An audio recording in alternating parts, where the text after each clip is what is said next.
Welcome to the first season of ARTFX Tutorial Tuesday. So, I'm ARTFX and I'm a producer from the Netherlands. I create electronic music, I am a blogger, I'm also a beatboxer, a graphic designer and photographer. In this first season of tutorials, I'm gonna teach you how to make electronic music with Ableton Live using some of the best techniques and plugins available. I'm gonna show you how to build a track from start to end, and for this first season I've chosen a mixture between electro house and dubstep. So, what are we gonna do today? Well, first we're gonna create a 4 to the floor kick drum loop. And next we're gonna enhance this kick drum with some effects that are already built in Ableton Live. So, for the sake of this first tutorial, I've included a small little sample pack in the download link that can be downloaded at my website. Just look in the description of this video to find the link.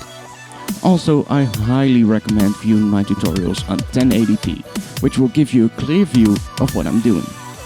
Now, since I'll be talking about mainly electro house, it doesn't mean that these videos will be helpful to just the people making this genre. In fact, most of the techniques used can be helpful for producing any electronic music genre within Ableton Live or any other digital audio workstation.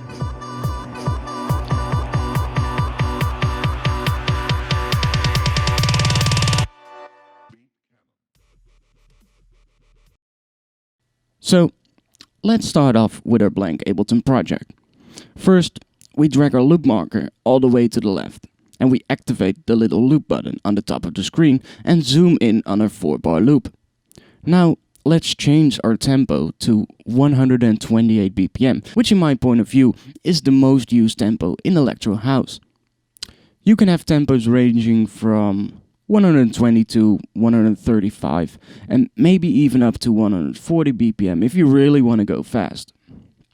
Sometimes I find that after finishing a track, changing the tempo can really change the overall feeling of your track, and sometimes producing on a slower tempo like 110 BPM will give you a much clearer view of what you're doing. You can then speed it up to 128 BPM at the end to make it more like electro house again. I know some people use this technique, but I don't use it that often myself, but it can be really helpful. Also, some tracks just feel better at a slower or faster tempo, and by changing it up, you can decide which tempo suits the track best. So now let's start building our main kick drum loop. I can safely insert a blank MIDI track and delete our audio track. Now, go to your device browser and add a drum rack to our MIDI track.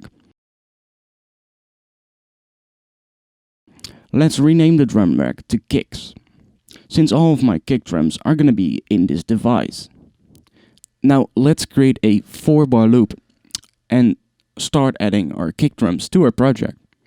You can add a MIDI clip by selecting an area and pressing Ctrl plus Shift plus M on your keyboard. So here at the left I've got my sample library inside of my file browser.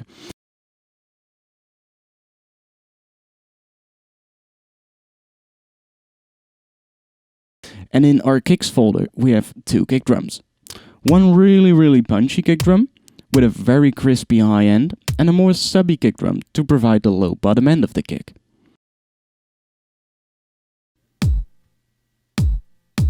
So let's drag that kick drum onto our first C1 pad in our drum rack, and let's activate this little button which shows our device in the drum rack.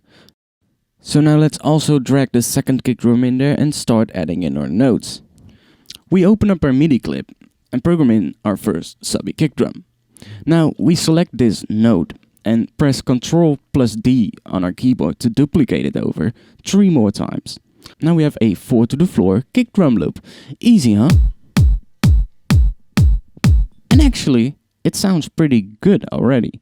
It has a really nice bottom end.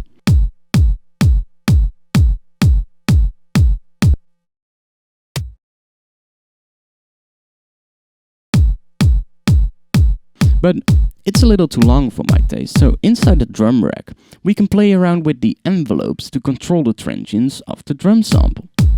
Now, let's bring down the sustain all the way and then gradually bringing down the decay to around 1.4 seconds. It makes our kick drum really short and snappy, which is what we're looking for. We now lose some of our punchiness, but we'll add that later on. So I've also got this other kick drum which has a lot more presence in the higher frequencies, and we'll use that to make our kick drum more noticeable in the full frequency spectrum. Let's click this first bar in our MIDI clip to select all 4 MIDI notes and control, click and drag them one note upwards. Now we have layered 2 kick drums together, which will probably sound shit because the low end of both kick drums will interfere with each other. Well, it's not that bad, but it's definitely not good either. First, I noticed that the second kick drum is in the wrong pitch, so let's transpose it down to see how that sounds.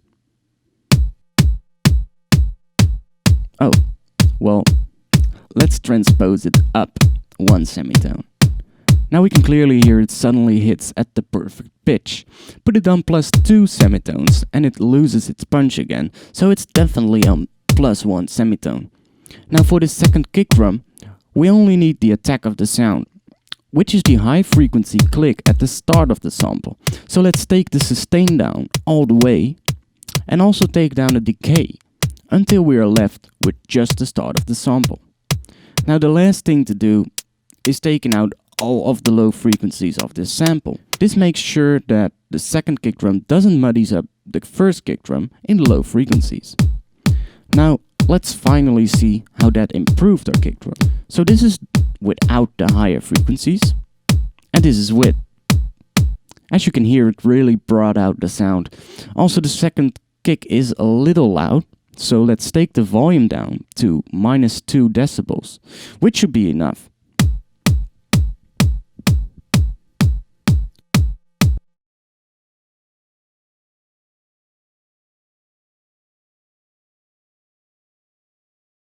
So let's improve our kick drum by adding an EQ8 to our bottom end kick drum, and let's solo this kick. So the first kick drum has a lot of presence in the low frequencies, and I can show you how to bring the low end thump of this kick even more up front. So take EQ.1, which is set at 100 Hz, and make the Q very sharp. Now drag the gain all the way up, and you should hear the actual thump of the kick. Now obviously this is way too much, so if we drag it up in frequency, the thump goes away, and when we drag it down, it comes back in again. And I actually like it just before 100 Hz. Now take the gain back down and widen up the Q a little bit to make the boost a little bit more subtle. This brings out the bottom end of the kick even more. Now we also take out a little bit of the mids and boost the highs just a little bit. This is to make a little room in the mid-range area for other instruments and to make sure this kick punches through a final mix in the high frequencies. Now activate the second kick drum and add an EQ8 to this one also. We also decrease the mid-range a little bit and boost the highs a little bit for the exact same reasons as with the first kick drum.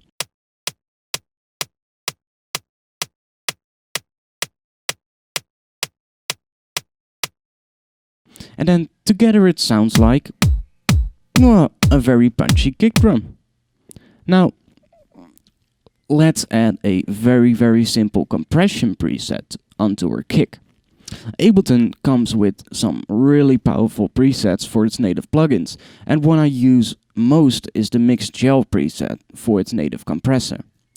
This preset helps to glue your individual sounds together and makes them sound more as one whole sequence.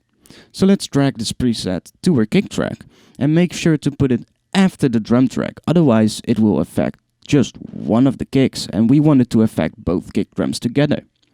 So let's see how that improved the sound. This is before without the compression, and this is after. It sounds a lot more loud and in your face, but it became a little bit too loud. So now I have a small little freeware plugin called Roger Nichols Digital Inspector, which is a very good frequency analyzer. So for mixing purposes, I like to have my kick drums hitting around minus 12 dB on the decibel meter. And by viewing the headroom in Inspector, I can clearly see that we have 4.7 dB of headroom left. So it's obviously too loud right now. With our utility, we can bring the level down, to be precise, minus 7.3 dB. Reset the headroom meter in Inspector and play our sound, which will now be hitting precisely at minus 12 dB. We can also see that we've got a nice and punchy bottom end in our frequency spectrum, right here.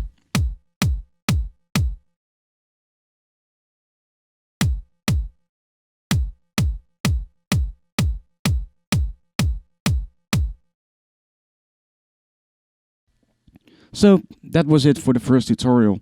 We've now got a very punchy kick drum. So in next week's tutorial we're gonna add a snare drum to this, and we're also gonna fatten the total loop up with some parallel compression. See ya!